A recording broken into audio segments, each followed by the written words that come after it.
is ABC 7 News This Morning.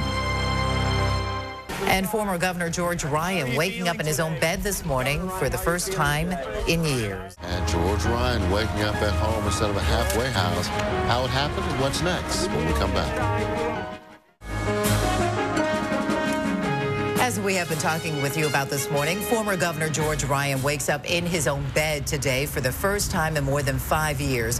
He is confined to his Kankakee home after leaving prison yesterday morning. Attorney Thomas Glasgow joined us at this time yesterday as Ryan traveled from prison to a halfway house. That is where we all thought the former governor would be living for a while, and Thomas is joining us here this morning once again to talk about what happened, because we thought maybe he'd be there for a couple of weeks. Well, that's usually what happens. You go to a halfway house in order to then be established in the halfway house, and eventually you would end up with home detention.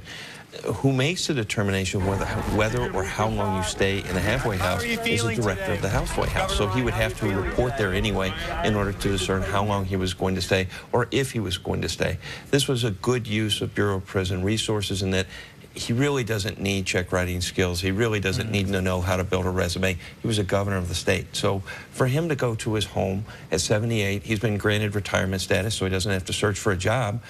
There's really no point in having him in a halfway house. You open up a bed for another inmate who can really use it. Yeah, actually it does make sense. And his attorney, former Governor Jim Thompson, came out and said that he got no special treatment. They didn't ask for this, right? This is something that is decided by the Bureau of Prisons when the person is released. Now, obviously, it's not given for public dissemination for the safety of the prisoner, for the safety of transportation, for the safety of the people in the halfway house, but this is something that Bureau of Prisons does on their end. They operate in a great deal of secrecy in order to protect themselves and protect the prisoners. So how does home confinement work for him now? Home confinement works where a person is allowed to stay at home. They get 2 to 3 calls a day to make sure that they are there. He probably would have already gotten his phone call because it's between 3 and 5 in the morning. And he'll be allowed to travel about 1.5 hours per week to go shopping. He'll be able to go to church. He'll be able to see the doctor.